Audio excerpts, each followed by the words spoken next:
हाँ जी, हुण देखो आपां आ मम्मी नट उतारिया उत्तों ते इहदे विच सारा उन्हें घर बनाया है। नेवल ऑरेंज वर्म ने खाधा होया आया नेवल ऑरेंज ते आ जे नेवल ऑरेंज वर्म हुण गां विच नूं वड़ी जांदा। भाई किधर जाना इहनूं पूछों फड़ के बाहर नूं कढदा।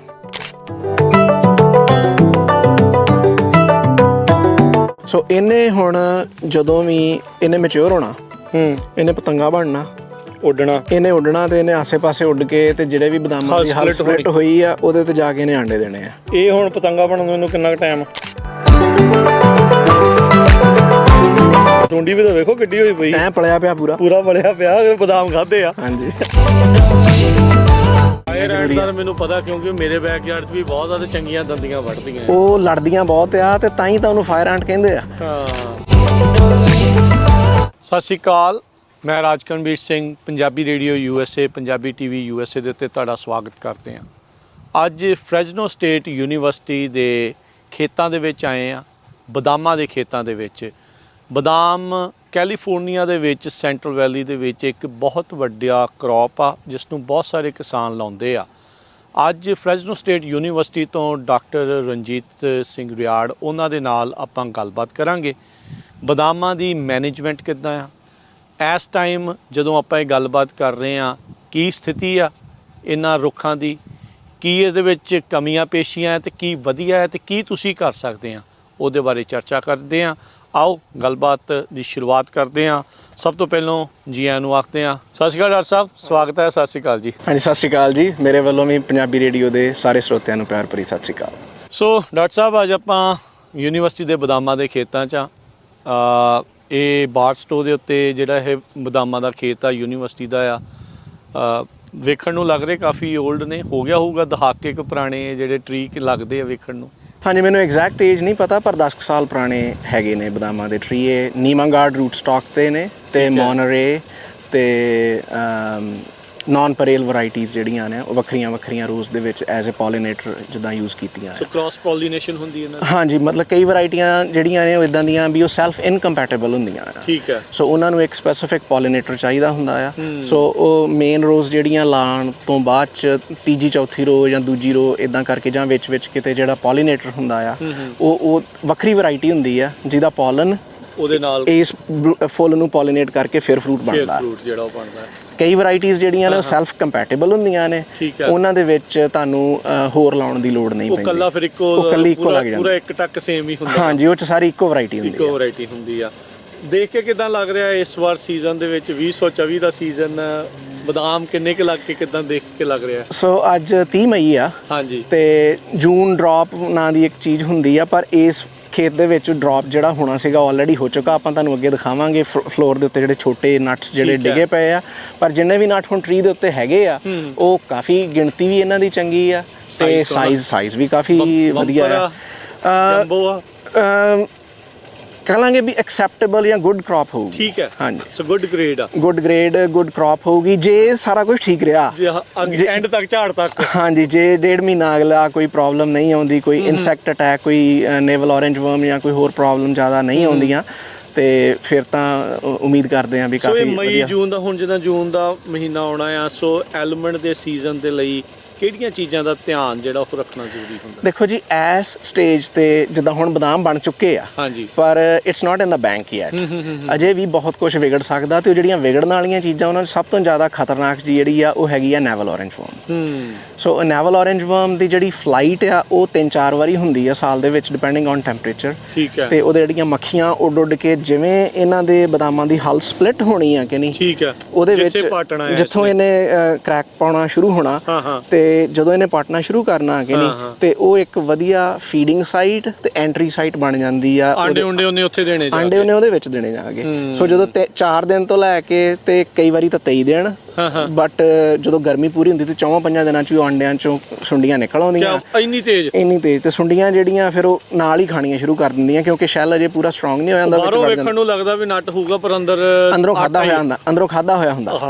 ਆਟਾ ਵੀ ਨਹੀਂ ਹੁੰਦਾ, ਖਾਦਾ ਹੋਇਆ ਹੁੰਦਾ, ਖਤਮ ਹੋਇਆ ਹੁੰਦਾ। ਹਾਂਜੀ। ਸੋ ਮਮੀਜ਼ ਦੀ ਹਮੇਸ਼ਾ ਆਪਾਂ ਗੱਲ ਕਰਦੇ ਰਹਿੰਦੇ ਆ, ਕਈ ਵਾਰੀ ਆਪਾਂ ਆਪਣੇ ਪ੍ਰੋਗਰਾਮਸ ਤੇ ਗੱਲ ਕੀਤੀ ਹੈ ਵੀ ਮਮੀ ਸ਼ੇਕ ਕਰੋ, ਜ਼ਰੂਰ ਕਰੋ, ਵਿੰਟਰ ਦੇ ਵਿੱਚ ਜ਼ਰੂਰ ਕਰੋ। ਹੁਣ ਇਹ ਜਿਹੜਾ ਫੀਲਡ ਆ ਇਹਦੇ ਵਿੱਚ ਇਹਨਾਂ ਨੇ ਸਿਰਫ ਇੱਕ ਵਾਰੀ ਮਮੀ ਸ਼ੇਕ ਕੀਤਾ ਠੀਕ ਹੈ। ਤੇ ਅੰਦਰ ਸਾਨੂੰ ਕੋਈ ਮਮੀ ਨਹੀਂ ਲੱਭੀ, ਪਰ ਬਾਰਡਰ ਰੋ ਤੇ ਸਾਨੂੰ ਲੱਭ ਗਈਆਂ। ਅੱਛਾ 1 2 3 ਹਾਂਜੀ। 3 ਨਜ਼ਰ ਆ ਰਹੀਆਂ, ਪਰ ਇਹ ਬਹੁਤ ਥੋੜੀਆਂ ਆ, ਕਿਉਂਕਿ ਇਹਨਾਂ ਦੀ ਵੀ ਇੱਕ ਥ੍ਰੈਸ਼ਹੋਲਡ ਹੁੰਦੀ ਹੈ, ਥ੍ਰੈਸ਼ਹੋਲਡ ਦੇ ਹਿਸਾਬ ਨਾਲ ਠੀਕ ਆ। ਸੋ ਹੁਣ ਆ ਜਿੱਦਾਂ ਪੁਰਾਣੀ ਮਮੀ ਆ ਵੀ ਡਿਜ਼ੀਜ਼ ਕਰਕੇ ਨਹੀਂ ਚੜੀ, ਸੋ ਇਹਦੇ ਵਿੱਚੋਂ ਆ ਖਾਲੀ ਹੈ, ਇਹਦੇ ਵਿੱਚ ਕਰਨਲ ਹੈ ਨਹੀਂ ਕੋਈ ਵੀ। ਓਕੇ। ਸੋ ਜੇ ਮੰਨ ਲਓ ਇਹਦੇ ਵਿੱਚ ਕਰਨਲ ਹੋਵੇ ਜਾਂ ਖਾਦਾ ਗਿਆ ਹੋਵੇ ਤੇ ਇਹਦੇ ਵਿੱਚ ਕੀੜਾ ਜਿਹੜਾ ਆ ਉਹਦਾ ਪਿਊਪਾ ਓਵਰਵਿੰਟਰ ਕਰਦਾ। ਸੋ ਜਿਹੜਾ ਨੇਵਲ ਔਰੇਂਜ ਦਾ, ਨੇਵਲ ਔਰੇਂਜ ਵਰਮ ਦਾ ਸੋ ਇੱਥੇ ਰਹਿ ਲੈਂਦਾ, ਇਹਨਾਂ ਦੇ ਵਿੱਚ ਇਹਨੂੰ ਸ਼ੈਲਟਰ ਮਿਲ ਜਾਂਦੀ ਆ।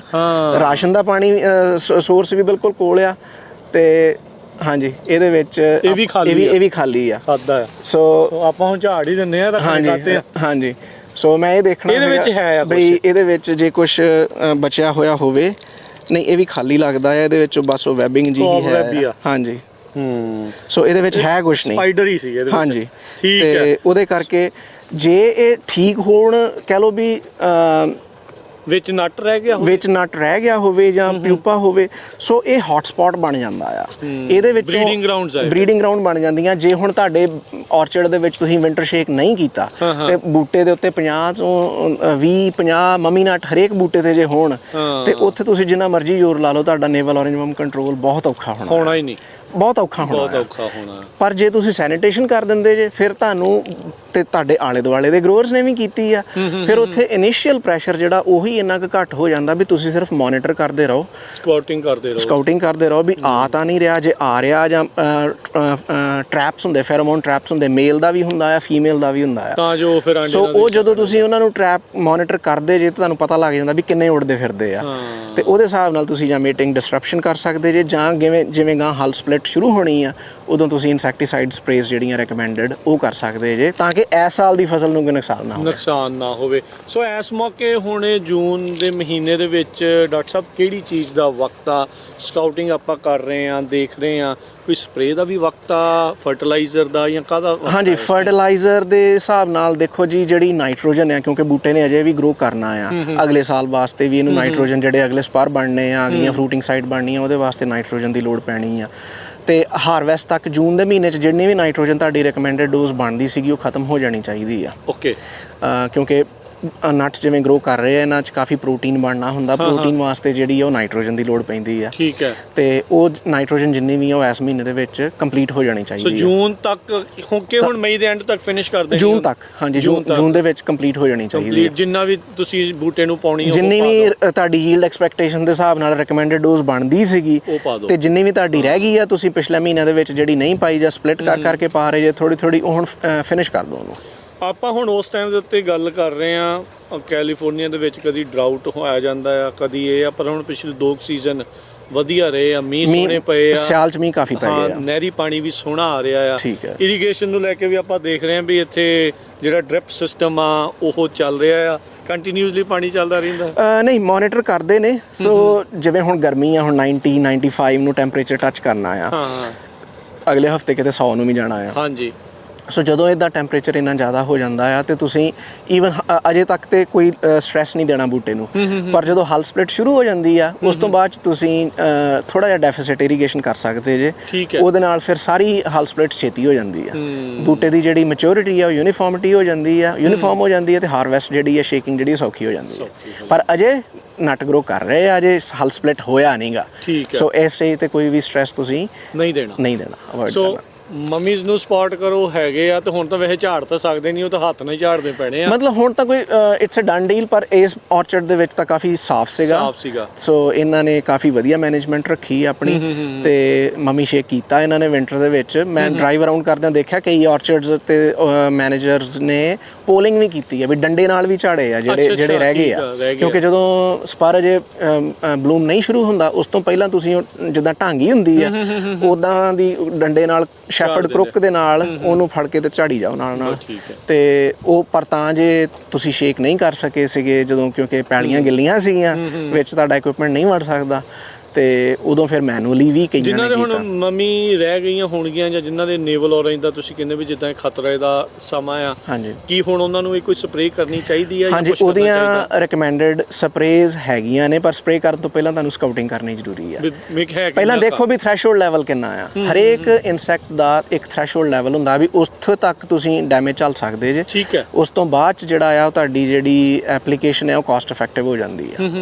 ਸੋ ਉਹਦੇ ਵਿੱਚ ਵੀ ਤੁਸੀਂ ਸਕਆਊਟਿੰਗ ਕਰਨੀ ਹੁੰਦੀ ਬੂਟੇ ਦੀ ਸਟੇਜ ਦੇ ਹਿਸਾਬ ਨਾਲ ਵੀ ਹਲ ਸਪਲਿਟ ਦੇ ਕਿੱਥੇ ਕੁ ਜੇ ਆ, ਹਲ ਸਪਲਿਟ ਹੋ ਗਈ ਆ ਜਾਂ ਹੋ ਰਹੀ ਆ। ਸੋ ਹਲ ਸਪਲਿਟ ਸਪੌਟ ਕਰਨ ਵਾਸਤੇ ਤੁਹਾਨੂੰ ਕੋਈ ਵੀ ਜਿਹੜਾ ਬੂਟਾ ਆ ਕਿ ਨਹੀਂ, ਉਹਦਾ ਸਾਊਥ ਤੇ ਵੈਸਟ, ਹਾਂਜੀ, ਉਹਦਾ ਸਾਊਥ ਵੈਸਟ ਜਿਹੜਾ ਕਾਰਨਰ ਆ ਕਿ ਨਹੀਂ, ਉਹ ਸਭ ਤੋਂ ਪਹਿਲਾਂ ਜਿੱਥੇ ਗਰਮੀ ਜ਼ਿਆਦਾ, ਕਿਉਂਕਿ ਬਾਅਦ ਦੁਪਹਿਰ ਦੀ ਧੁੱਪ ਸਾਰੀ ਇਧਰੋਂ ਪੈਣੀ ਆ, ਸਾਊਥ ਤੇ ਵੈਸਟ। ਸੋ ਐਸ ਕਾਰਨਰ ਜਿਹੜਾ ਜਿਹੜਾ ਕੁਆਡਰੇਟ ਬਣਦਾ ਆ ਕਿ ਨਹੀਂ, ਇੱਥੇ ਸਭ ਤੋਂ ਪਹਿਲਾਂ ਹੋਣਾ ਆ। ਠੀਕ ਆ। ਸੋ ਆਪਾਂ ਜੇ ਇੱਧਰ ਦੇਖੀਏ, ਇੱਧਰ ਦੇਖੋ ਤੇ ਆ ਥੋੜਾ ਜਿੱਦਾਂ ਨਾ ਸੁਚਰ ਜਿਹਾ ਬਣਨਾ ਦਿਖਣਾ ਸ਼ੁਰੂ ਹੋ ਗਿਆ ਵੀ ਸ਼ੁਰੂਆਤ ਹੋ ਰਹੀ ਹੈ। ਇਹਦੇ ਤੇ ਨਹੀਂ ਹੈਗਾ ਇਹਦਾ, ਪਰ ਕਿਉਂਕਿ ਉੱਪਰ ਨੂੰ ਆ ਬਾਹਰ ਨੂੰ ਆ, ਇਹਦੇ ਵਿੱਚ ਵੀ ਤੁਹਾਨੂੰ ਉੱਥੇ ਲਾਈਨ ਜਿਹੜੀ ਆ ਉਹ ਦਿਸਣ ਲੱਗ ਗਈ ਆ। ਇਹਦੀ ਹੁਣ ਅੰਦਰਲੇ ਪਾਸੇ ਆ, ਅੰਦਰ ਆ, ਇਹ ਥੋੜਾ ਛਾਵੇਂ ਆ, ਇੱਥੇ ਅਜੇ ਨਹੀਂ, ਅਜੇ ਕੁਝ ਵੀ ਨਹੀਂ ਇੱਥੇ ਇੰਨੀ ਪ੍ਰੋਮਿਨੈਂਟ, ਹਾਂਜੀ, ਇੱਥੇ ਡਿਵੈਲਪ ਅਜੇ ਨਹੀਂ ਹੋਈ, ਇੱਥੇ ਵੀ ਨਹੀਂ ਹੋਈ। ਪਰ ਆ ਜਿਹੜੇ ਬਾਹਰਲੇ ਆ, ਖਾਸ ਕਰਕੇ ਜਿਨ੍ਹਾਂ ਤੇ ਧੁੱਪ ਜ਼ਿਆਦਾ ਪੈਂਦੀ, ਉੱਥੇ ਤੁਹਾਨੂੰ ਕਰੈਕ ਡਿਵੈਲਪ ਹੋਣਾ ਜਿਹੜਾ ਆ ਸ਼ੁਰੂ ਹੋ ਗਿਆ। ਹਾਂ, ਇਹਦੇ ਤੇ ਵੀ ਕਾਫੀ ਪ੍ਰੋਮਿਨੈਂਟ ਆ। ਸੋ ਇਸ ਪਾਸੇ ਜਦੋਂ ਦੇਖ ਕੇ ਤੁਹਾਨੂੰ ਪਤਾ ਲੱਗ ਜਾਂਦਾ ਵੀ ਹਲ ਸਪਲਿਟ ਹੋਣ ਵਾਲੀ ਆ। ਓਕੇ। ਸੋ ਹਲ ਸਪਲਿਟ ਹੋਣ ਦੇ ਨਾਲ ਆਪਣੀ ਤੁਹਾਡੀ ਜਿਹੜੀ ਸਕਾਊਟਿੰਗ ਆ ਉਹਨੂੰ ਤੁਸੀਂ ਟਾਈਮ ਕਰ ਸਕਦੇ ਜੇ। ਠੀਕ ਹੈ। ਕਿਉਂਕਿ ਜਿਹੜਾ ਪਤੰਗਾ ਆ, ਉਹਦੀ ਮੱਖੀ ਆ, ਉਹਨੇ ਆਂਡੇ ਇਹਦੇ ਵਿੱਚ ਕਰੈਕ ਚ ਦੇਣੇ, ਕਰੈਕ ਹੋਣਾ, ਇੱਥੋਂ ਕਰੈਕ ਹੋਣਾ, ਉਹਦੇ ਵਿੱਚ ਜਾ ਕੇ ਆਂਡੇ ਦੇਣੇ, ਉਦੋਂ ਉਹਨੇ ਆਂਡੇ ਦੇਣੇ ਆ। ਸੋ ਉਹ ਜਿਹੜੇ 4 ਦਿਨ ਵੀ ਲੱਗ ਸਕਦੇ ਤੇ 23 ਦਿਨ ਵੀ, ਹਾਂਜੀ, ਪਰ ਅੱਜ ਕੱਲ ਤੇ 4-5 ਦਿਨ ਗਰਮੀ ਆ। ਹਾਂਜੀ, ਸੋ ਜਦੋਂ ਮਮੀਜ਼ ਜਾਂਦੀਆਂ ਆ ਜਾਂ ਆਸੇ-ਪਾਸੇ ਕਿਤੇ ਕੋਈ ਹੌਟ ਸਪੌਟ ਹੈਗਾ ਆ ਤੇ ਤੁਸੀਂ ਟਰੈਪ ਨਹੀਂ ਲਾਏ ਤਾਂ ਤੁਹਾਨੂੰ ਪਤਾ ਨਹੀਂ ਲੱਗਣਾ। ਜੇ ਤੁਹਾਡੇ ਟਰੈਪ ਹੈਗੇ ਤੇ ਤੁਸੀਂ ਅਡਲਟ ਪੋਪੂਲੇਸ਼ਨ ਨੂੰ ਮੋਨੀਟਰ ਕਰ ਸਕਦੇ। ਉਸ ਤੋਂ ਫਿਰ ਤੁਹਾਨੂੰ ਪਤਾ ਲੱਗੂਗਾ ਵੀ ਤੁਹਾਨੂੰ ਸਕਾਊਟਿੰਗ ਤੇ ਥ੍ਰੈਸ਼ਹੋਲਡ ਕਿੰਨੀ ਰੱਖਣੀ ਪੈਣੀ ਹੈ। ਉਹਦੇ ਹਿਸਾਬ ਨਾਲ ਫਿਰ ਜਿਹੜੀਆਂ ਸਪਰੇਅ ਦੀਆਂ ਰეკਮੈਂਡੇਸ਼ਨਸ ਜਿਹੜੀਆਂ UCANR ਦੀਆਂ ਬੜੀਆਂ ਵਧੀਆ ਬਣੀਆਂ ਹੋਈਆਂ ਨੇ, ਉਹ ਕੱਲੀ ਚੀਜ਼ ਲੌਗ ਕਰਨ ਦੀਆਂ ਵੀ ਸ਼ੀਟਸ ਉਹਨਾਂ ਕੋਲ ਹੈਗੀਆਂ। ਥ੍ਰੈਸ਼ਹੋਲਡ ਤੁਸੀਂ ਕੈਲਕੂਲੇਟ ਕਰ ਸਕਦੇ, ਤੁਹਾਡਾ PCA ਕਰ ਸਕਦਾ ਹੈ। ਠੀਕ ਹੈ। ਸੋ ਹੁਣ ਜਿੱਧਰਲੇ ਪਾਸੇ ਜਿੱਦਾਂ ਛਾਂ ਆ ਤੇ ਆਪਾਂ ਦੇਖ ਸਕਦੇ ਹਾਂ ਵੀ ਉੱਥੇ ਸਪਲਿਟ ਇੰਨਾ ਜ਼ਿਆਦਾ ਨਹੀਂ ਹੋਇਆ, ਅਜੇ ਨਹੀਂ ਹੋ ਰਿਹਾ। ਹਾਂਜੀ, ਬਾਕੀ ਗਾਂ ਹੁਣ ਜਿਵੇਂ ਗਰਮੀ ਪੈਣੀ ਆ ਆਉਂਦੇ ਹਫ਼ਤਿਆਂ 'ਚ, ਤੇ ਇਹ ਆਪਾਂ ਕੁਝ ਵੀਕਸ ਦੇ ਵਿੱਚ ਆਪਾਂ ਦੇਖਾਂਗੇ ਵੀ ਟੋਟਲੀ ਹੁਲੀਆ ਬਦਲ ਜਾਣਾ ਹੈ। ਹਾਂਜੀ, ਕਾਫੀ ਪ੍ਰੋਗਰੈਸ ਜਿਹੜੀ ਆ ਉਹਦੀ ਸਪੀਡ ਤੇਜ਼ ਹੋ ਜਾਣੀ, ਕਿਉਂਕਿ ਗਰਮੀ ਪਿਛਲੇ ਦਿਨਾਂ 'ਚ ਅਜੇ ਪਈ ਨਹੀਂ ਨਾ, ਹੁਣ ਹੌਲੀ ਪੈਣੀ ਸ਼ੁਰੂ ਹੋ ਰਹੀ ਆ, ਤੇ ਇਹਨਾਂ ਨੂੰ ਤਾਂ ਗਰਮੀ ਹੀ ਤਾਂ ਚਾਹੀਦੀ ਹੁੰਦੀ ਆ। ਬਿਲਕੁਲ ਜੀ। ਸੋ ਡਾਕਟਰ ਸਾਹਿਬ, ਹੁਣ ਆਪਾਂ ਗੱਲ ਕਰਦੇ ਹਾਂ ਜਿਹੜੀਆਂ ਕੁਝ ਡਿਜ਼ੀਜ਼ਸ ਹੁੰਦੀਆਂ ਆ, ਕਿਤੇ ਡ੍ਰੌਪਿੰਗਸ ਹੋ ਜਾਂਦੀਆਂ ਆ, ਕਿਤੇ ਹੱਲ ਰੋਟ ਆ, ਕਿਤੇ ਕੋਈ ਫੰਗਲ ਡਿਜ਼ੀਜ਼ ਆ। ਜੇ ਤੁਸੀਂ ਸਾਨੂੰ ਇਸ ਬੂਟੇ ਦੇ ਵਿੱਚ ਦਿਖਾਓ ਇਹ ਕਿੱਦਾਂ ਧਿਆਨ ਰੱਖਣਾ ਤੇ ਕਿਹੜੀ ਚੀਜ਼ ਦਾ ਕਿੱਦਾਂ ਪਛਾਣ ਕਰਨੀ ਹੈ? ਹਾਂਜੀ, ਸੋ ਬਦਾਮ ਬਾਕੀ ਫਸਲਾਂ ਵਾਂਗੂ ਵੀ, ਬਾਕੀ ਫਰੂਟ ਟਰੀਜ਼ ਵਾਂਗੂ ਇੱਦਾਂ ਹੁੰਦਾ ਵੀ ਬਲੂਮ ਜਦੋਂ ਬਹੁਤ ਜ਼ਿਆਦਾ ਹੋ ਜਾਂਦਾ ਤੇ ਸਾਰੇ ਜਦੋਂ ਨਟਸ ਬਣਦੇ ਆ ਤੇ ਬੂਟੇ ਵਿੱਚ ਇੰਨੀ ਐਨਰਜੀ ਨਹੀਂ ਹੁੰਦੀ ਵੀ ਉਹ ਸਾਰਿਆਂ ਨੂੰ ਸਸਟੇਨ ਕਰ ਸਕੇ, ਸਾਰਿਆਂ ਨੂੰ ਸਰਵਾਈਵ ਨਹੀਂ ਕਰ, ਸਾਰਿਆਂ ਨੂੰ ਉਹ ਮੈਚਿਓਰਿਟੀ ਤੱਕ ਨਹੀਂ ਖੜ ਸਕਦਾ। ਫਿਰ ਇੱਕ ਕਨਸੈਪਟ ਜਿਹਨੂੰ ਕਹਿੰਦੇ ਜੂਨ ਡ੍ਰੌਪ, ਓਕੇ, ਪਰ ਅੱਜ ਕੱਲ੍ਹ ਉਹ ਜਲਦੀ ਹੋਣ ਲੱਗ ਗਿਆ ਆ। ਮਈ 'ਚ ਜਾਂ ਅਪ੍ਰੈਲ 'ਚ ਵੀ ਬੂਟੇ ਜਿਹੜੇ ਆ ਉਹ ਨਟਸ ਨੂੰ ਡ੍ਰੌਪ ਕਰ ਦਿੰਦੇ। ਸੋ ਹੁਣ ਜੇ ਤੁਸੀਂ ਇੱਥੇ ਆਰਚਰਡ ਫਲੋਰ ਤੇ ਦੇਖੋ ਤੇ ਤੁਹਾਨੂੰ ਛੋਟੇ ਤੋਂ ਲੈ ਕੇ ਤੇ ਕੁਝ ਮੀਡੀਅਮ ਸਾਈਜ਼ ਤੱਕ ਦੇ ਵੀ ਜਿਹੜੇ ਆ ਨਾ ਨਟਸ ਉਹ ਡਿੱਗੇ ਹੋਏ ਦਿਸਦੇ ਆ, ਆਹ ਵਾਲੇ ਆ। ਠੀਕ ਹੈ। ਹਾਂਜੀ, ਸੋ ਇਹ ਸਾਰੇ ਜਿਹੜੇ ਆ ਇਹ ਡ੍ਰੌਪ ਹੋਏ ਨੇ। ਸੋ ਕਾਰਨ ਕੀ ਹੈ? ਕੁਦਰਤੀ ਕਾਰਨ, ਬਈ ਬੂਟੇ ਤੇ ਜੇ ਮੰਨ ਲਓ 1000 ਨਟਸ ਹੈਗੇ ਆ ਤੇ ਪਰ ਧੁੱਪ ਨਾਲ ਜੋ ਜਿੰਨੀ ਕੁ ਬੂਟੇ ਨੇ એનર્ਜੀ ਬਣਾਉਣੀ ਆ ਉਹ 500 ਨੂੰ ਸਰਵਾਈਵ ਕਰ ਸਕਦਾ, 500 ਨੂੰ ਮੈਚਿਓਰਿਟੀ ਤੱਕ ਲਿਜਾ ਸਕਦਾ। ਬੂਟੇ ਨੂੰ ਪਤਾ ਹੁੰਦਾ, ਹਾਂਜੀ, ਬੂਟਾ ਆਪ ਕਰ ਲੈਂਦਾ। ਸੋ ਉਹਨੇ 1000 ਮਰੀਅਲ ਨਟਸ ਰੱਖਣ ਦੀ ਬਜਾਏ ਉਹਨੇ 500 ਹੈਲਦੀ ਨਟਸ ਅੱਗੇ ਲੈ ਕੇ ਜਾਣੇ ਆ, ਕਿਉਂਕਿ ਬੂਟੇ ਦੀ ਤਾਂ ਉਹਦਾ ਤਾਂ ਸੀਡ ਹੈ ਨਾ ਅਗਲੀ ਜਨਰੇਸ਼ਨ ਦਾ। ਸੋ ਉਹਨੇ ਜਦੋਂ ਇਸ ਸਟੇਜ ਤੇ ਕੋਈ ਵੀ ਬਿਮਾਰੀ ਵਾਲਾ ਹੋ ਗਿਆ, ਕੋਈ ਵੀ ਛੋਟਾ ਜਾਂ ਕਰਾਊਡਡ ਸਟਰਕਚਰ ਦੇ ਵਿੱਚ ਹੋ ਗਏ ਜਿੱਥੇ 3-4 ਹੈਗੇ ਆ, ਹੁਣ ਜਿੱਦਾਂ ਇੱਥੇ 2 ਇਕੱਠੇ ਆ ਤੇ ਇਹਦੇ ਚੋਂ ਇੱਕ ਅਬੋਰਟ ਹੋ ਰਿਹਾ ਜੀ। ਸੋ ਹੁਣ ਆ ਜਿਹੜਾ ਆ ਇਹ ਮੈਚਿਓਰ ਨਹੀਂ ਹੋਣਾ, ਇਹਨੇ ਝੜ ਜਾਣਾ। ਜੇ ਆਲਰੇਡੀ ਨਹੀਂ ਝੜਿਆ ਤੇ ਇਦਾਂ ਇਹਨੇ ਝੜ ਜਾਣਾ ਆ। ਠੀਕ ਆ। ਸੋ ਮੈਂ ਜੂਨ ਡ੍ਰੌਪ ਇਹਦਾ ਇਹ ਹੋ ਜਾਣਾ, ਜਾਂ ਬੂਟੇ ਨੇ ਡਿਸਾਈਡ ਕਰ ਲਿਆ, ਬੂਟੇ ਨੇ ਡਿਸਾਈਡ ਕਰਨਾ ਵੀ ਮੈਂ ਕਿਹੜੇ ਆਪਣੇ ਨਿਆਣੇ ਪਾਲਣੇ ਆ ਤੇ ਕਿਹੜੇ ਛੱਡ ਦੇਣੇ ਆ। ਸੁਣਨ ਨੂੰ ਇਹ ਅਜੀਬ ਜੀ ਲੱਗਦੀ ਗੱਲ, ਪਰ ਸਵਾਦ ਬਦਾਮ ਤੇ ਵਧੀਆ ਬਦਾਮ ਖਾਣੇ ਤੇ ਬੂਟੇ ਨੂੰ ਹੀ ਕਰਨਾ ਹੀ ਪੈਂਦਾ। ਹਾਂਜੀ, ਮਤਲਬ ਆਪਾਂ ਸੇਬਾਂ 'ਚ ਵੀ ਦੇਖਦੇ ਆ ਵੀ ਜੇ ਤੁਸੀਂ ਵੱਡੇ ਲਾਰਜ ਸਾਈਜ਼ ਦੇ ਸੇਬ ਚਾਹੁੰਦੇ ਜੇ ਤੇ ਤੁਹਾਨੂੰ ਫਰੂਟ ਥਿਨਿੰਗ ਕਰਨੀ ਪੈਣੀ ਆ। ਜੇ ਬੂਟੇ ਨੇ ਆਪ ਨਹੀਂ ਕੀਤੀ ਤੁਹਾਨੂੰ ਕਰਨੀ ਪੈਣੀ ਵੀ ਉਹਨੂੰ ਬੰਚ ਜਿਹੜਾ ਉਹ ਜਿੱਦਾਂ ਵਿਰਲਾ ਕਰ ਦੋ। ਸੋ ਇੱਥੇ ਬੂਟਾ ਆਪ ਕਰ ਦਿੰਦਾ। ਪਹਿਲੀ ਗੱਲ, ਬਲੂਮ ਤੇ ਜਦੋਂ ਬਲੂਮ ਅਨਫੇਵਰੇਬਲ ਕੰਡੀਸ਼ਨਸ ਹੁੰਦੀਆਂ ਇਹਨੇ ਸਾਰੇ ਨਟਸ ਨਹੀਂ ਬਣਦੇ, ਉਦੋਂ ਡ੍ਰੌਪ ਘੱਟ ਹੋਊਗਾ। ਜੇ ਬਲੂਮ ਤੇ ਕੰਡੀਸ਼ਨਸ ਫੇਵਰੇਬਲ ਆ, ਜ਼ਿਆਦਾ ਨਟਸ ਬਣ ਗਏ, ਉਹ ਉਦੋਂ ਨਹੀਂ ਝੜਨੇ, ਉਹ ਗਾਂ ਮਈ 'ਚ ਝੜ ਜਾਣਗੇ, ਜੂਨ 'ਚ ਝੜ ਜਾਣਗੇ। ਜਦੋਂ ਬੂਟੇ ਨੂੰ ਸਟ੍ਰੈਸ ਲੱਗਣੀ ਕਿਸੇ ਵੀ ਚੀਜ਼ ਦੀ ਤੇ ਉਹਨੇ ਜਿਹੜਾ ਸਾਰਿਆਂ ਤੋਂ ਛੋਟਾ ਰਿਲੇਟਿਵਲੀ ਉਹਨੂੰ ਝਾੜ ਦੇਣਾ ਆ, ਰਾਸ਼ਨਿੰਗ ਕਰ ਲੈਂਦਾ। ਹੁਣ ਜਿੱਦਾਂ ਦੇਖੋ ਇੱਥੇ ਦੋਨੇ ਹੈਲਦੀ ਸਾਈਜ਼ ਦੇ ਇੱਕੋ ਸਪਰ ਤੇ ਇਹ ਹੈਗੇ ਆ ਮੇਨਟੇਨਡ ਆ, ਬਾਕੀਆਂ ਦੇਖ ਲਓ ਇੱਕ ਇੱਕ ਆ ਤੇ ਉਹ ਕਾਫੀ ਮੋਟੇ ਸਾਈਜ਼ ਦਾ ਆ। ਹਾਂ, ਸੋ ਆ ਸਿੰਗਲ ਆ, ਕਾਫੀ ਇਹਦਾ ਸਾਈਜ਼ ਉਹਦੇ ਨਾਲ ਦੇਖੋ ਮਰਿਆ ਪਿਆ ਆ। ਹਾਂਜੀ, ਉਹਦੇ ਨਾਲ ਦਾ ਜਿਹੜਾ ਆ ਉਹ ਡੈਡ ਆ, ਉਹ ਅਬੋਰਟਡ ਆ, ਤੇ ਉਹ ਦੂਜਾ ਹੈਲਦੀ ਆ ਪੂਰਾ। ਆ ਇੱਥੇ ਜਿੱਥੇ ਦੋਨੇ ਹੈਗੇ ਆ, ਇੱਥੇ ਦੋਨਾਂ ਦਾ ਸਾਈਜ਼ ਥੋੜਾ ਛੋਟਾ ਆ। ਹਾਂਜੀ, ਤੇ ਇੱਥੇ ਵੀ ਆ ਜਿਹੜਾ ਇਹ ਸਾਰੇ ਜਿਹੜੇ ਆ, ਇਹ ਸਿਰਫ ਇਸ ਕਰਕੇ ਹੀ ਇਹ ਡ੍ਰੌਪ ਕਰਦਾ ਆ ਕਿ ਕੋਈ ਬਿਮਾਰੀ ਦਾ ਵੀ ਕਾਰਨ ਬਣ ਜਾਂਦਾ? ਬਿਮਾਰੀ ਵੀ ਇੱਕ ਕੰਟਰੀਬਿਊਟਿੰਗ ਫੈਕਟਰ ਹੁੰਦਾ। ਕੋਈ ਵੀ ਫੰਗਲ ਪੈਥੋਜਨ ਜੇ ਕਿਸੇ ਤੇ ਪੈ ਗਿਆ, ਕੋਈ ਬੈਕਟੀਰੀਅਲ ਪੈਥੋਜਨ ਪੈ ਗਿਆ, ਉਹ ਵੀ ਬੂਟੇ ਨੇ ਛੱਡ ਦੇਣਾ। ਓਕੇ, ਸੋ ਉਹਦਾ ਆਪਾਂ ਨੂੰ ਕੋਈ ਐਗਜ਼ਾਮਪਲ ਇੱਥੇ ਇਦਾਂ ਜਿਹੜਾ ਦਿਸਦਾ ਆ ਬੂਟੇ ਦੇ ਵਿੱਚ ਵੀ ਕਿਹੜੀ ਫੰਗਲ ਇਨਫੈਕਸ਼ਨ ਕਿੱਦਾਂ ਦੀ ਜਿਹੜੀ ਕੋਈ ਚੀਜ਼ ਹੋ ਸਕਦੀ? ਆ ਜਿੱਦਾਂ ਮੇਰੇ ਕੋਲ ਇੱਕ ਬੈਕਟੀਰੀਅਲ ਇਨਫੈਕਸ਼ਨ ਦਾ ਆ। ਓਕੇ, ਬੈਕਟੀਰੀਅਲ ਰੌਟ ਇਹਨੂੰ ਕਹਿੰਦੇ ਆ, ਗਮ ਜਿਹੜਾ ਬਣਦਾ ਆ ਕੇ ਨਹੀਂ ਉਹਦੇ ਉੱਤੇ। ਸੋ ਹੁਣ ਇਹ ਵੀ ਬੂਟੇ ਨੇ ਛੱਡ ਹੀ ਦਿੱਤਾ ਸੀਗਾ, ਥੋੜਾ ਜਿਹਾ ਉਹ ਕਨੈਕਸ਼ਨ ਜਿਹੜਾ ਬੂਟੇ ਨਾਲ ਰਹਿ ਗਿਆ ਸੀਗਾ, ਤੇ ਪਰ ਇਹ ਇਦਾਂ ਬੈਕਟੀਰੀਅਲ ਗੂੰਦ ਜੀ ਨਿਕਲਦੀ ਆ। ਹਾਂਜੀ, ਗਮ ਨਿਕਲਦੀ ਆ, ਸੋ ਜੇ ਗਮ ਰੈਜ਼ਿਨੋਸਿਸ ਕਹਿੰਦੇ ਇਹਨੂੰ। ਠੀਕ ਹੈ, ਸੋ ਇਹ ਬੈਕਟੀਰੀਆ ਅੰਦਰੋਂ ਉਹਨੂੰ ਖਾਈ ਜਾ ਰਿਹਾ ਹੈ। ਹਾਂ, ਬੈਕਟੀਰੀਆ ਜਿਹੜਾ ਆ ਉਹ ਖੰਡ ਜਿਹੜਾ ਉਹ ਇਕੱਠੀ ਕਰਦਾ। ਬੈਕਟੀਰੀਆ ਦੇ ਉੱਤੇ ਹਮੇਸ਼ਾ ਖੰਡ ਦੀ ਲੇਅਰ ਹੁੰਦੀ ਤਾਂ ਕਿ ਉਹ ਗਿੱਲਾ ਰਵੇ। ਬੈਕਟੀਰੀਆ ਖੁਸ਼ਕੀ ਨਹੀਂ ਸਹਾਰ ਸਕਦਾ। ਕੈਲੀਫੋਰਨੀਆ 'ਚ ਮੌਸਮ ਖੁਸ਼ਕ ਆ, ਸੋ ਜਦੋਂ ਵੀ ਇਦਾਂ ਦੀਆਂ ਨਟਸ ਮਮੀ ਜਿਹੜੀਆਂ ਰਹਿ ਜਾਂਦੀਆਂ ਜਿਨ੍ਹਾਂ ਦੇ ਉੱਤੇ ਬੈਕਟੀਰੀਆ ਸਰਵਾਈਵ ਕਰ ਰਿਹਾ, ਉਹ ਜਦੋਂ ਵੈਟ ਸਪਰਿੰਗ ਹੁੰਦੀ ਆ ਉਦੋਂ ਇਹ ਸਪਲੈਸ਼ ਆਊਟ ਕਰਦਾ ਆ, ਫਿਰ ਇਹ ਆਲੇ ਦੁਆਲੇ ਫੈਲਦਾ। ਸੋ ਜਿਹੜੀਆਂ ਵੀ ਬਲੂਮਸ ਦੇ ਉੱਤੇ ਉਦੋਂ ਇਹ ਬੈਕਟੀਰੀਅਲ ਇਨਫੈਕਸ਼ਨ ਫੈਲ ਗਈ, ਉਦੋਂ ਝੜ ਜਾਣੇ। ਤਾਂ ਹੀ ਆਪਾਂ ਜਿਹੜੀਆਂ ਡੋਰਮੈਂਟ ਸਪਰੇਜ਼ ਜਾਂ ਦੂਜੀਆਂ ਅਰਲੀ ਬਲੂਮ ਸਪਰੇਜ਼ ਕਰਦੇ, ਉਹਨਾਂ 'ਚ ਕਾਪਰ ਵਰਗੀ ਕੋਈ ਵੀ ਚੀਜ਼ ਜਾਂ ਉੱਦਾਂ ਦਾ ਐਂਟੀਬਾਇਓਟਿਕ ਪਾ ਕੇ ਬੈਕਟੀਰੀਅਲ ਡਿਜ਼ੀਜ਼ਸ ਨੂੰ ਕੰਟਰੋਲ ਕਰਦੇ ਆ। ਤੇ ਬਾਅਦ 'ਚ ਜਦੋਂ ਮੌਸਮ ਖੁਸ਼ਕ ਹੋ ਜਾਂਦਾ, ਹਿਊਮਿਡਿਟੀ ਘਟ ਜਾਂਦੀ, ਫਿਰ ਇਹਨਾਂ ਦਾ ਸਪਰੈਡ ਆਪੇ ਘਟ ਜਾਂਦਾ। ਸੋ ਜਿਹੜਾ ਵੀ ਕਿਤੇ ਉਦੋਂ ਇਨਫੈਕਟਡ ਹੋ ਗਿਆ, ਉਹ ਇਦਾਂ ਮੈਨੀਫੈਸਟ ਕਰੂਗਾ ਵੀ ਉਹ ਚੋਂ ਗਮ ਨਿਕਲੂਗੀ। ਠੀਕ ਆ। ਸੋ ਇਦਾਂ ਹੀ ਕਈ ਤਰ੍ਹਾਂ ਫੰਗਲ ਡਿਜ਼ੀਜ਼ਸ ਵੀ ਹੈਗੇ ਆ। ਸੋ ਜਿਹੜੇ ਫੰਗਲ ਡਿਜ਼ੀਜ਼ ਆ ਉਹ ਵੀ ਉਦੋਂ ਸਪਰੈਡ ਹੋਏ ਆ, ਤੇ ਉਹਦੇ ਵਿੱਚ ਇਹ ਜ਼ਿਆਦਾਤਰ ਜਿੰਨੇ ਵੀ ਪੈਥੋਜਨਸ ਆ ਇਹ ਸਾਰੇ ਉਸ ਦੌਰਾਨ ਹੀ ਵੈਟ ਵਾਲੇ ਆ, ਸੈੱਲ ਵਾਲੇ ਮੌਸਮ। ਹਾਂਜੀ, ਖੁਸ਼ਕੀ 'ਚ ਸਰਵਾਈਵ ਨਹੀਂ ਕਰਦੇ। ਕੋਲਡ ਐਂਡ ਵੈਟ ਜਾਂ ਕੋਲਡ ਹਿਊਮਿਡ ਕੰਡੀਸ਼ਨਸ ਜਾਂ ਕੂਲ ਹਿਊਮਿਡ ਕੰਡੀਸ਼ਨਸ ਦੇ ਵਿੱਚ। ਹੁਣ ਬਦਾਮ ਇੱਥੇ ਕੈਲੀਫੋਰਨੀਆ ਜਿੰਨੇ ਜ਼ਿਆਦਾ ਕਿਉਂ ਹੁੰਦੇ ਆ? ਕਿਉਂਕਿ ਗਰਮੀ ਖੁਸ਼ਕ ਆ। ਇੰਡੀਆ 'ਚ ਕਿਉਂ ਨਹੀਂ ਹੋ ਸਕਦੇ? ਕਿਉਂਕਿ ਉੱਥੇ ਮੌਨਸੂਨ ਦਾ ਸੀਜ਼ਨ ਆ, ਜਦੋਂ ਹਿਊਮਿਡਿਟੀ ਵੱਧ ਗਈ ਉਦੋਂ ਇਹ ਸਾਰੀਆਂ ਬਿਮਾਰੀਆਂ ਨੇ ਫਲੇਅਰ ਅਪ ਕਰ ਜਾਣਾ। ਸੋ ਬੈਕਟੀਰੀਅਲ ਡਿਜ਼ੀਜ਼, ਫੰਗਲ ਡਿਜ਼ੀਜ਼ ਜਿਵੇਂ ਕਿ ਹਲ ਰੌਟ ਹੋ ਗਿਆ ਜਾਂ ਆਲਟਰਨੇਰੀਆ ਬਲਾਈਟ ਹੋ ਗਿਆ, ਕੋਈ ਵੀ ਇਦਾਂ ਦੇ ਕੈਂਕਰਸ ਆ ਜਿਹੜੇ, ਉਹ ਕਾਫੀ ਸਾਰੀਆਂ ਬਿਮਾਰੀਆਂ ਜਿਹੜੀਆਂ ਕਿ ਤੁਸੀਂ ਹੁਣ ਤੱਕ ਸਕਾਊਟ ਕਰ ਸਕਦੇ ਜੇ, ਉਹ ਹੁਣ ਵੀ ਸਕਾਊਟ ਕਰ ਸਕਦੇ ਜੇ। ਇੱਥੇ ਹੁਣ ਹੈ ਕੋਈ ਨਹੀਂ, ਇਸ ਕਰਕੇ ਮੈਂ ਤੁਹਾਨੂੰ ਦਿਖਾ ਨਹੀਂ ਸਕਦਾ। ਜਿਹੜੀ ਹੈਗੀ ਸੀ ਉਹ ਮੈਂ ਤੁਹਾਨੂੰ ਦਿਖਾਤੀ ਆ। ਠੀਕ ਹੈ। ਸੋ ਬਹੁਤ ਸਾਰੇ ਥਾਵਾਂ ਦੇ ਆਪਾਂ ਦੇਖਦੇ ਆ ਵੀ ਇਕੱਠੇ ਵੀ ਜਿਹੜੇ ਆ ਉਹ ਮਰੇ ਜੇ ਵੀ ਲੱਗਦੇ ਆ। ਸੋ ਉਹ ਜਾਂ ਅਬੋਰਟ ਕਰ ਰਹੇ ਆ ਜਾਂ ਫੰਗਲ ਡਿਜ਼ੀਜ਼ ਹੈ ਕੋਈ ਵੀ, ਜਿਹਦੇ ਕਰਕੇ ਬੂਟੇ ਨੇ ਸੈਂਸ ਕਰ ਲਿਆ ਵੀ ਇਹ ਨਟ ਨੇ ਸਰਵਾਈਵ ਨਹੀਂ ਕਰਨਾ, ਸੋ ਉਹਦੇ ਵਿੱਚ એનર્ਜੀ ਉਹਨੇ ਭੇਜਣੀ ਬੰਦ ਕਰ ਦੇਣੀ ਆ। ਸੋ ਦੇਖੋ ਵੀ ਬੂਟਾ ਬਹੁਤ ਸਮਾਰਟ ਚੀਜ਼ ਆ ਵੀ, ਤਾਂ ਹੀ ਤੁਹਾਨੂੰ ਲਿਵਿੰਗ ਆਰਗੇਨਿਜ਼ਮ ਵੀ ਜਿਹੜਾ ਉਹ ਆਪਾਂ ਆਖਦੇ ਆ ਲਿਵਿੰਗ ਬੀਇੰਗ ਹੀ ਆ, ਵੀ ਉਹ ਸਾਰਾ ਕੁਝ ਇਸ ਹਿਸਾਬ ਦੇ ਨਾਲ ਮੈਨੇਜ ਜਿਹੜਾ ਉਹ ਕਰਦਾ ਰਹਿੰਦਾ। ਹਾਂਜੀ। ਸੋ ਡਾਕਟਰ ਸਾਹਿਬ, ਹੁਣ ਆਪਾਂ ਥੋੜਾ ਜਿਹਾ ਗਰਾਊਂਡ ਮੈਨੇਜਮੈਂਟ ਦੀ ਕਰਦੇ ਹਾਂ। ਪੈਸਟ ਕੰਟਰੋਲ, ਐਂਟ ਕੰਟਰੋਲ ਤੇ ਵੀਡ ਕੰਟਰੋਲ ਨੂੰ ਲੈ ਕੇ ਇੱਕ ਚੰਗੇ ਆਰਚਰਡ ਦੀ ਕੀ ਨਿਸ਼ਾਨੀ ਹੁੰਦੀ ਹੈ? ਸੋ ਦੇਖੋ, ਹੁਣ ਜਿੱਦਾਂ ਜੂਨ ਸ਼ੁਰੂ ਹੋਣ ਵਾਲਾ ਆ, ਤੇ ਜਦੋਂ ਹਲ ਸਪਲਿਟ ਹੋ ਗਈ ਤੇ ਗਰੋਅਰਸ ਦਾ ਧਿਆਨ ਇਸ ਚੀਜ਼ ਵੱਲ ਵੀ ਹੋਣਾ ਚਾਹੀਦਾ ਹੈ ਕਿ ਜਦੋਂ ਹਾਰਵੈਸਟ ਕਰਨੀ ਤੁਹਾਡਾ ਆਰਚਰਡ ਫਲੋਰ ਹਾਰਵੈਸਟ ਵਾਸਤੇ ਰੈਡੀ ਆ। ਹੁਣ ਜਿੱਦਾਂ ਇੱਥੇ ਤੁਸੀਂ ਦੇਖ ਸਕਦੇ ਵੀ ਕਵਰ ਕ੍ਰੌਪ ਇੱਥੇ ਇਹਨਾਂ ਨੇ ਬੀਜੀ ਹੋਈ ਸੀਗੀ, ਤੇ ਜਿੱਥੇ ਵੀ ਟਰੈਕਸ ਆ ਉੱਥੇ ਜ਼ਮੀਨ ਬਹੁਤ ਹਾਰਡ ਆ। ਜਿੱਥੇ ਕਵਰ ਕ੍ਰੌਪ ਸੀਗੀ ਉੱਥੇ ਥੋੜਾ ਜਿਹਾ ਕ੍ਰੌਪ ਰੈਜ਼ੀਡਿਊ ਹੈਗਾ ਆ, ਕੁਝ ਵੀਡ ਰੈਜ਼ੀਡਿਊ ਆ, ਤੇ ਬਾਕੀ ਸਕੁਇਰਲਸ ਦੀਆਂ ਗਾਲੜਾਂ ਨੇ, ਕਾਟਵਾਂ ਨੇ ਜਿਹੜੇ ਚੰਗੇ ਮੋਰੀਆਂ ਕੱਢੀਆਂ ਹੋਈਆਂ, ਉਹ ਇਸੇ ਕਰਕੇ ਕਿਉਂਕਿ ਜ਼ਮੀਨ ਪੋਲੀ ਹੋਈ ਆ, ਉਹਨਾਂ ਨੂੰ ਸੌਖਾ ਆ, ਉਹਨਾਂ ਵਾਸਤੇ ਸੌਖਾ। ਸੋ ਸਕੁਇਰਲ ਕੰਟਰੋਲ ਮੈਨੇਜਮੈਂਟ ਜਿਹੜੀ ਆ ਉਹ ਤੁਸੀਂ ਕਰ ਸਕਦੇ ਜੇ ਬੇਟਸ ਪਾ ਕੇ, ਜਾਂ ਉਹਨਾਂ ਦੀਆਂ ਜਿਹੜੀਆਂ ਕਾਲੋਨੀਜ਼ ਆ ਉਹਨਾਂ ਨੂੰ ਡਿਸਟਰੋਏ ਕਰਨ ਦੇ ਵੱਖਰੇ ਤਰੀਕੇ ਹੈਗੇ ਆ। ਬਾਕੀ ਦੋ ਤਰ੍ਹਾਂ ਦੀਆਂ ਕੀੜੀਆਂ ਨੇ, ਠੀਕ ਹੈ, ਉਹ ਹਾਰਵੈਸਟ ਦੇ ਲਾਗੇ ਜਾ ਕੇ ਉਹ ਵੀ ਤੁਸੀਂ ਸਕਾਊਟ ਕਰਨੀਆਂ, ਤਾਂ ਕਿ ਜਦੋਂ ਸ਼ੇਕ ਕਰਕੇ ਜਦੋਂ ਵਿੰਡ ਰੋਜ਼ ਬਣੀਆਂ ਹੁੰਦੀਆਂ ਬਦਾਮਾਂ ਦੀਆਂ, ਉਦੋਂ ਕੀੜੀਆਂ ਬਹੁਤ ਨੁਕਸਾਨ ਕਰਦੀਆਂ। ਜਦੋਂ ਬਦਾਮ ਉਹ ਵਿੱਚ ਖਾਣਾ ਸ਼ੁਰੂ ਕਰ ਦਿੰਦੀਆਂ, ਤੇ ਉਹ ਦੋ ਹੀ ਸਪੀਸ਼ੀਜ਼ ਨੇ, ਇੱਕ ਤਾਂ ਫਾਇਰ ਆਂਟ ਆ, ਇੱਕ ਪੇਮੈਂਟ ਆਂਟ ਆ। ਬਾਕੀ ਹੋਰ ਕੀੜੀਆਂ ਜਿਹੜੀਆਂ ਉਹ ਨੁਕਸਾਨ ਨਹੀਂ ਕਰਦੀਆਂ। ਸੋ ਤੁਹਾਨੂੰ ਕੀੜੀਆਂ ਦੀ ਸਹੀ ਪਛਾਣ ਹੋਣੀ ਚਾਹੀਦੀ ਆ। ਸੋ ਉਹ ਫਿਰ ਉਹਨਾਂ ਦੇ ਭੌਣ ਲੱਭ ਕੇ, ਉਹਨਾਂ ਦੀਆਂ ਮਾਊਂਟਸ ਲੱਭ ਕੇ ਤੇ ਉੱਥੇ ਬੇਟ ਪਾ ਕੇ ਤੇ ਉਹਨਾਂ ਦੀਆਂ ਕਲੋਨੀਜ਼ ਵੀ ਖਤਮ ਕਰਨੀਆਂ ਜ਼ਰੂਰੀ ਹੈ। ਮੈਨੂੰ ਪਤਾ ਕਿਉਂਕਿ ਮੇਰੇ ਬੈਕਯਾਰਡ 'ਚ ਵੀ ਬਹੁਤ ਆ ਤੇ ਚੰਗੀਆਂ ਦੰਦੀਆਂ ਵੱਢਦੀਆਂ, ਉਹ ਲੜਦੀਆਂ ਬਹੁਤ ਆ ਤੇ ਤਾਂ ਹੀ ਤਾਂ ਉਹਨੂੰ ਫਾਇਰ ਐਂਟ ਕਹਿੰਦੇ ਆ। ਮਤਲਬ ਜਦੋਂ ਫਿਰ ਉਹ ਮੈਨੂੰ ਵੀ ਉਹੀ ਆਪਣੇ ਘਰੇ ਵੀ ਬਾਕੀਆਂ ਨੂੰ ਵੀ ਉਹੀ ਸੇਮ ਹੀ ਥਿੰਗ ਕਰਨੀ ਪੈਣੀ ਆ। ਹਾਂਜੀ, ਵੀ ਕਾਲੋਨੀ ਲੱਭ ਕੇ ਉਹਦੇ ਉੱਤੇ ਬੇਟ ਪਾ ਕੇ ਤੇ ਕਾਲੋਨੀ ਨੂੰ ਡਿਸਟਰੋਏ ਕਰਨਾ ਪੈਣਾ। ਹਾਂਜੀ, ਤੇ ਇਹ ਹੁਣ ਜਦੋਂ ਹੁਣ ਮੰਨ ਲਓ ਝਾੜ ਹੋਣਾ, ਨੱਕ ਜਦੋਂ ਇਕੱਠੇ ਕਰਕੇ ਸੈਂਟਰ 'ਚ ਕਰਨੇ ਆ, ਹੁਣ ਇਦਾਂ ਮੋਰੀਆਂ ਇੰਨੀਆਂ ਆ, ਇਹਨੂੰ ਪੱਧਰਾ ਕਰਨਾ ਆ।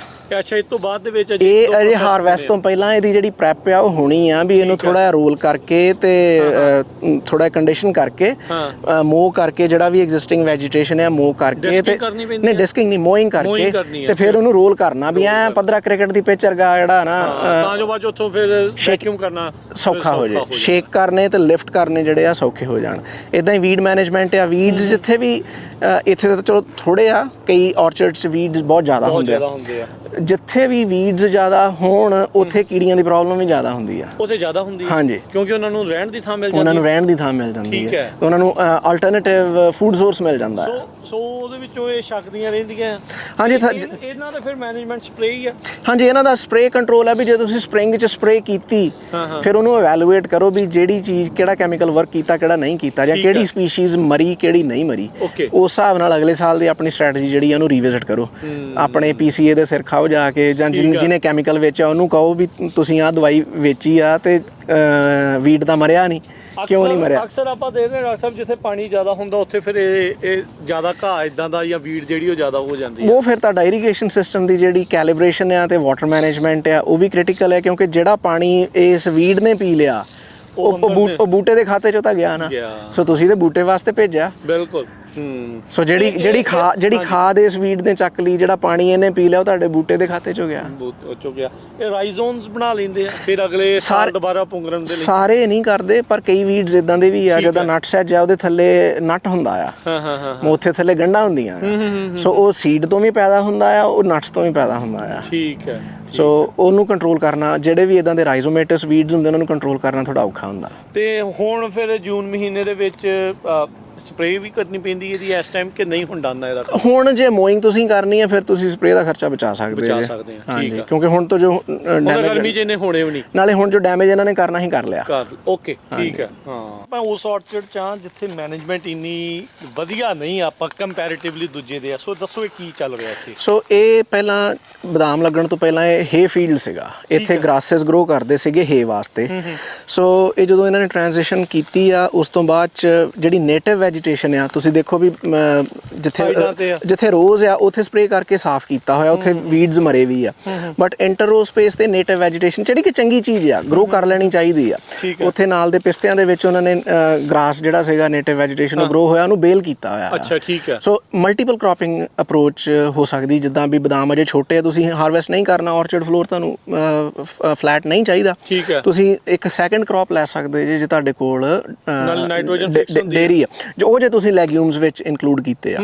ਜੇ ਨੇਟਿਵ ਵੈਜੀਟੇਸ਼ਨ ਆ ਤਾਂ ਵੀ ਤੁਸੀਂ ਕ੍ਰੌਪ ਕਵਰ ਰੱਖ ਸਕਦੇ ਜੇ ਤੁਸੀਂ ਪਲਾਂਟ ਕਰਦੇ ਜੇ ਤੁਸੀਂ ਲੈਗਿਊਮ ਪਲਾਂਟ ਕਰ ਸਕਦੇ ਜਿਹਦੇ ਨਾਲ ਬਾਇਓਲੋਜੀਕਲ ਨਾਈਟ੍ਰੋਜਨ ਫਿਕਸੇਸ਼ਨ ਹੋ ਜਾਂਦੀ।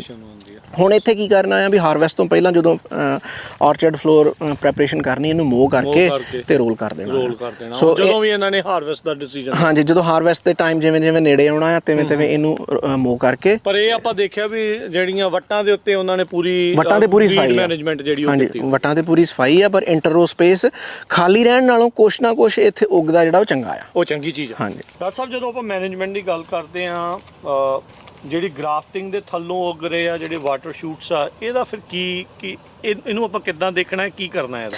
ਸੋ ਜਨਰਲੀ ਬਦਾਮ ਜਿਹੜੇ ਆ ਕਿ ਨਹੀਂ, ਇਹ ਰੂਟ ਸਟਾਕ ਵੱਖਰਾ ਹੁੰਦਾ, ਜੜ ਕਿਸੇ ਹੋਰ ਬੂਟੇ ਦੀ ਹੁੰਦੀ ਆ, ਤੇ ਉੱਪਰ ਜਿਹੜਾ ਬੂਟਾ ਜਿਹਨੂੰ ਸਾਇਨ ਕਹਿੰਦੇ ਆ, ਜਿੱਥੋਂ ਆਪਾਂ ਫੜ ਲੈਂਦੇ ਆ, ਉਹ ਹੋਰ ਵੈਰਾਈਟੀ ਦਾ ਹੁੰਦਾ। ਠੀਕ ਹੈ। ਸੋ ਇਹ ਦੋਨਾਂ ਵੱਖਰੀਆਂ ਵੈਰਾਈਟੀਆਂ ਨੂੰ ਜੋੜ ਕੇ ਇੱਕ ਬੂਟਾ ਬਣਾਇਆ ਹੁੰਦਾ ਵੀ ਰੂਟ ਸਟਾਕ। ਉਹ ਜਿੱਦਾਂ ਨੀਮਾ ਗਾਰਡ ਆ, ਉਹ ਨੀਮਾਟੋਡ ਰੈਜ਼ਿਸਟੈਂਟ ਹੁੰਦਾ, ਜਿਹੜੇ ਜ਼ਮੀਨ ਦੇ ਵਿੱਚ ਕੀੜੇ ਹੁੰਦੇ ਆ ਉਹਨਾਂ ਤੋਂ ਬਚਾਅ ਕਰਦਾ, ਉਹਨੂੰ ਕੀੜਾ ਘੱਟ ਲੱਗਦਾ, ਤੇ ਪਰ ਉਹਦਾ ਫਰੂਟ ਐਡਾ ਵਧੀਆ ਨਹੀਂ ਹੁੰਦਾ, ਨਟ ਐਡਾ ਵਧੀਆ ਨਹੀਂ ਹੁੰਦਾ। ਇਸ ਕਰਕੇ ਜਿਹੜੀ ਵੈਰਾਈਟੀ ਦੂਜੀ ਹੋਰ ਕੋਈ ਡਿਵੈਲਪ ਕੀਤੀ ਹੁੰਦੀ ਉਹਨੂੰ ਉੱਤੇ ਜੋੜ ਦਿੰਦੇ ਆ ਗ੍ਰਾਫਟ ਕਰਕੇ। ਸੋ ਜਦੋਂ ਯੰਗ ਆਰਚਰਡ ਹੁੰਦਾ ਆ, ਜਦੋਂ ਤੁਸੀਂ ਬੂਟੇ ਲਾਏ ਆ, ਤਾਂ ਤੁਸੀਂ ਇਸ ਚੀਜ਼ ਦਾ ਜ਼ਰੂਰ ਧਿਆਨ ਰੱਖਣਾ ਵੀ ਇੱਕ ਜਿਹੜਾ ਗ੍ਰਾਫਟ ਯੂਨੀਅਨ ਆ ਉਹ ਮਿੱਟੀ ਤੋਂ ਉੱਪਰ ਹੋਵੇ। ਠੀਕ ਆ, ਅੱਛਾ। ਜਿੱਦਾਂ ਹੁਣ ਇੱਥੇ ਤੁਹਾਨੂੰ ਗ੍ਰਾਫਟ ਯੂਨੀਅਨ ਦਿਸਦਾ ਵੀ ਉੱਪਰਲੇ ਬੂਟੇ ਦਾ ਤੇ ਥੱਲੇਲੇ ਬੂਟੇ ਦਾ ਜੋੜ ਜਿਹੜਾ ਉਹ ਦਿਸ ਰਿਹਾ, ਰੰਗ ਫਰਕ ਆ। ਉਹ ਪਰੇ ਛੋਟੇ ਬੂਟੇ ਦੇ ਵਿੱਚ ਹੋਰ ਜ਼ਿਆਦਾ ਪ੍ਰੋਮੀਨੈਂਟ ਦਿਸ ਰਿਹਾ ਆ। ਸੋ ਇਹਦੇ ਵਿੱਚ ਤੁਸੀਂ ਦੇਖੋ ਵੀ ਥੱਲੇੋਂ 2 ਟਾਹਣੀਆਂ ਨਿਕਲ ਰਹੀਆਂ ਨੇ, ਉਹ ਰੂਟ ਸਟਾਕ ਚੋਂ ਆ। ਹਾਂਜੀ, ਉਹ ਰੂਟ ਸਟਾਕ ਦੀਆਂ ਨੇ। ਸੋ ਇੱਥੇ ਤੇ ਚਲੋ ਹੁਣ ਬੂਟਾ ਵੱਡਾ ਹੋ ਗਿਆ, ਪਲ ਚੁੱਕਾ, ਤੁਹਾਨੂੰ ਪਤਾ ਲੱਗ ਜਾਂਦਾ। ਕਈ ਵਾਰੀ ਇਦਾਂ ਹੁੰਦਾ ਵੀ ਜਦੋਂ ਬੂਟਾ 1-2 ਸਾਲ ਦਾ ਜਾਂ 3 ਸਾਲ ਦਾ ਵੀ ਆ, ਹਾਂਜੀ, ਜਿਹੜਾ ਥੱਲੇੋਂ ਵਾਟਰ ਸ਼ੂਟ ਨਿਕਲੀ ਹੁੰਦੀ ਆ, ਤੁਸੀਂ ਭੁਲੇਖੇ ਨਾਲ ਵਾਟਰ ਸ਼ੂਟ ਦੀ ਥਾਂ ਤੇ ਸਾਇਨ ਨੂੰ ਕੱਟ ਦਿੰਦੇ ਨੇ। ਸੋ ਇਸ ਚੀਜ਼ ਦਾ ਧਿਆਨ ਰੱਖਣਾ ਵੀ ਉਹ ਟਾਹਣੀ ਨਿਕਲ ਕਿੱਥੋਂ ਰਹੀ ਆ ਤੇ ਉਹਨੂੰ ਕੱਟੋ ਵੀ ਇਸ ਹਿਸਾਬ ਨਾਲ ਵੀ ਮੁੜ ਕੇ ਦੁਬਾਰਾ ਨਾ ਆਵੇ। ਸੋ ਇਸ ਲਈ ਜਿਹੜਾ ਗ੍ਰਾਫਟ ਵਾਲਾ ਥਾਂ ਆ ਉਹ ਹਮੇਸ਼ਾ ਜ਼ਮੀਨ ਤੋਂ ਉੱਤੇ ਹੋਵੇ ਤਾਂ ਜੋ ਤੁਹਾਨੂੰ ਪਤਾ ਲੱਗੇ। ਹਾਂਜੀ, ਤਾਂ ਕਿ ਜਿਹੜਾ ਤੁਹਾਡਾ ਸਾਇਨ ਆ ਉਹ ਰੂਟ ਨਾ ਕਰ ਜੇ। ਉਹ ਰੂਟ ਨਾ ਕਰ। ਇਹ 2 ਪ੍ਰੋਬਲਮਸ ਹੁੰਦੀਆਂ ਵੀ ਇੱਕ ਤੇ ਜੇ ਜ਼ਿਆਦਾ ਡੂੰਘਾ ਵੀ, ਇੱਕ ਤਾਂ ਸਾਇਨ ਜਿਹੜਾ ਉਹ ਰੂਟ ਕਰ ਜਾਂਦਾ ਆ, ਫਿਰ ਉਹ ਬੂਟਾ ਜਾਂ ਬਹੁਤ ਵੱਡਾ ਹੋ ਜਾਊਗਾ ਜਾਂ ਉਹਨੂੰ ਫਲ ਲੇਟ ਆਊਗਾ। ਠੀਕ ਹੈ। ਤੇ ਦੂਜਾ ਇਹ ਆ ਵੀ ਜੇ ਥੱਲੇ ਤੁਹਾਨੂੰ ਪਤਾ ਨਹੀਂ ਗਾ ਲੱਗਣਾ ਕਿ ਵਾਟਰ ਸ਼ੂਟਸ ਜਿਹੜੀਆਂ ਆ ਉਹ ਰੂਟ ਸਟਾਕ ਦੀਆਂ ਆ ਰਹੀਆਂ। ਸੋ ਹੁਣ ਇੱਥੇ ਗ੍ਰਾਫਟ ਯੂਨੀਅਨ ਤੋਂ ਉੱਤੇ ਜਿਹੜੀ ਵੀ ਟਾਹਣੀ ਆ ਉਹ ਤੁਸੀਂ ਰੱਖਣੀ ਹੈ, ਜਿਹੜੀ ਥੱਲੇੋਂ ਜਿਹੜੀ ਟਾਹਣੀ ਨਿਕਲ ਰਹੀ ਉਹਨੂੰ ਵੀ ਖਤਮ ਕਰ ਦੇਣਾ। ਠੀਕ ਹੈ। ਹਾਂਜੀ, ਹੁਣ ਦੇਖੋ ਆਪਾਂ ਆ ਮਮੀ ਨਟ ਉਤਾਰਿਆ ਉੱਤੋਂ ਤੇ ਇਹਦੇ ਵਿੱਚ ਸਾਰਾ ਉਹਨੇ ਘਰ ਬਣਾਇਆ, ਨੈਵਲ ਔਰੇਂਜ ਵਰਮ ਨੇ ਖਾਦਾ ਹੋਇਆ। ਆਇਆ ਨੈਵਲ ਔਰੇਂਜ ਤੇ ਆ ਜੇ ਨੈਵਲ ਔਰੇਂਜ ਵਰਮ ਹੁਣ ਗਾਂ ਵਿੱਚ ਨੂੰ ਵੜੀ ਜਾਂਦਾ। ਹੁਣ ਭਾਈ ਕਿੱਧਰ ਜਾਣਾ, ਇਹਨੂੰ ਪੂਛੋਂ ਫੜ ਕੇ ਬਾਹਰ ਨੂੰ ਕੱਢ ਦੇ। ਸੁੰਡੀ ਆ। ਸੋ ਇਹਨੇ ਹੁਣ ਜਦੋਂ ਵੀ ਇਹਨੇ ਮੈਚੁਰ ਹੋਣਾ, ਇਹਨੇ ਪਤੰਗਾ ਬਣਨਾ, ਉੱਡਣਾ, ਇਹਨੇ ਉੱਡਣਾ ਤੇ ਇਹਨੇ ਆਸੇ-ਪਾਸੇ ਉੱਡ ਕੇ ਤੇ ਜਿਹੜੇ ਵੀ ਬਦਾਮਾਂ ਦੀ ਹਲ ਸਪਲਿਟ ਹੋਈ ਆ ਉਹਦੇ ਤੇ ਜਾ ਕੇ ਇਹਨੇ ਆਂਡੇ ਦੇਣੇ ਆ। ਇਹ ਹੁਣ ਪਤੰਗਾ ਬਣਨ ਨੂੰ ਇਹਨੂੰ ਕਿੰਨਾ ਟਾਈਮ? ਮੈਂ ਇਹਦੇ ਬਾਰੇ ਇੰਨਾ ਨਹੀਂ ਕਹਿ ਸਕਦਾ, ਪਰ ਜਲਦੀ ਹੋ ਜਾਣਾ ਕਿਉਂਕਿ ਗਰਮੀਆਂ ਦੇ ਦਿਨ ਨੇ। ਸੁੰਡੀ ਵੀ ਤਾਂ ਵੇਖੋ ਕਿੱਡੀ ਹੋਈ ਪਈ, ਐ ਪਲਿਆ ਪਿਆ ਪੂਰਾ ਪਲਿਆ ਪਿਆ। ਬਦਾਮ ਖਾਦੇ ਆ। ਹਾਂਜੀ, ਲਿਟਰਲੀ ਬਦਾਮ ਖਾ ਕੇ। ਹੁਣ ਇਹ 3-4 ਇਕੱਠੇ ਸੀਗੇ ਤੇ ਉਹ ਦੂਜੇ ਚੋਂ ਹੀ ਲੱਭ ਗਿਆ ਫੜੇ ਜਰਾ। ਹਾਂਜੀ, ਹੁਣ ਇਹ ਚ ਵੀ ਦੇਖਦੇ ਆ, ਇਹ ਚ ਵੀ ਆ ਜਿੱਦਾਂ ਹੁਣ ਮੋਰੀ ਹੋਈ ਪਈ ਪੱਕਾ ਹੋਊਗਾ। ਹਾਂਜੀ, ਇਹਦੇ ਵਿੱਚ ਵੀ ਕੁਛ ਨਾ ਕੁਛ ਹੋਊਗਾ। ਲਓ ਜੀ,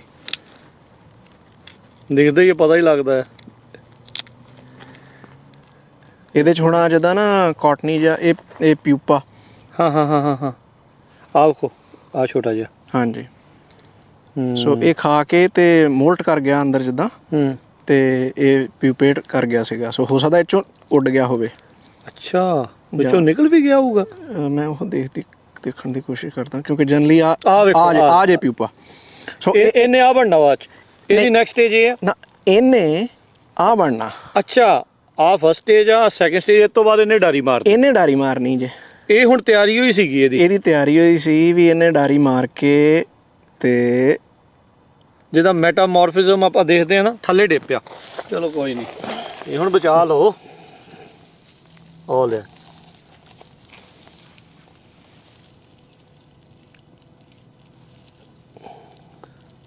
ਸੋ ਜਦੋਂ ਬਟਰਫਲਾਈ ਬਣਦੀ ਉਹ ਵੀ ਇਦਾਂ ਹੀ ਹੁੰਦਾ। ਹਾਂਜੀ, ਕਕੂਨ ਇਹਨੇ ਬਣਾ ਲਿਆ ਸੀ। ਹਾਂਜੀ, ਕਕੂਨ ਸੀਗਾ। ਕਕੂਨ ਮੈਂ ਖੋਲ ਕੇ ਦਿਖਾਇਆ ਤੇ ਉਹਦੇ ਵਿੱਚੋਂ ਪਿਊਪਾ ਨਿਕਲਿਆ। ਚਾ ਸੁੰਡੀ ਤੂੰ ਇਹਨੂੰ ਖਾ ਲਾ।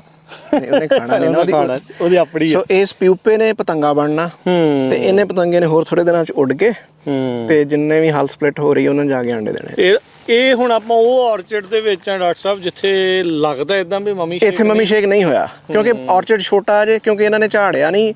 ਮੇਰੇ ਖਿਆਲ ਨਾਲ ਇਹਨਾਂ ਨੇ ਮਮੀ ਸ਼ੇਕ ਤਾਂ ਕੀ ਇਹਨਾਂ ਨੇ ਹਾਰਵੈਸਟ ਹੀ ਨਹੀਂ ਕੀਤਾ ਪਿਛਲੇ ਸਾਲ। ਲੱਗ ਤਾਂ ਇਹੀ ਰਿਹਾ ਕਿਉਂਕਿ ਸਾਰੇ ਦਾ ਸਾਰੇ ਇੰਨੇ ਜ਼ਿਆਦਾ ਮਮੀ ਹੋ ਨਹੀਂ ਸਕਦੇ। ਹਾਂਜੀ, ਸੋ ਇਹ 4 ਸਾਲ ਪੁਰਾਣਾ ਆਰਚਰਡ ਆ ਇਹ। ਠੀਕ ਹੈ, ਮਤਲਬ 5th ਲੀਫ ਸਟੇਜ ਤੇ ਆ।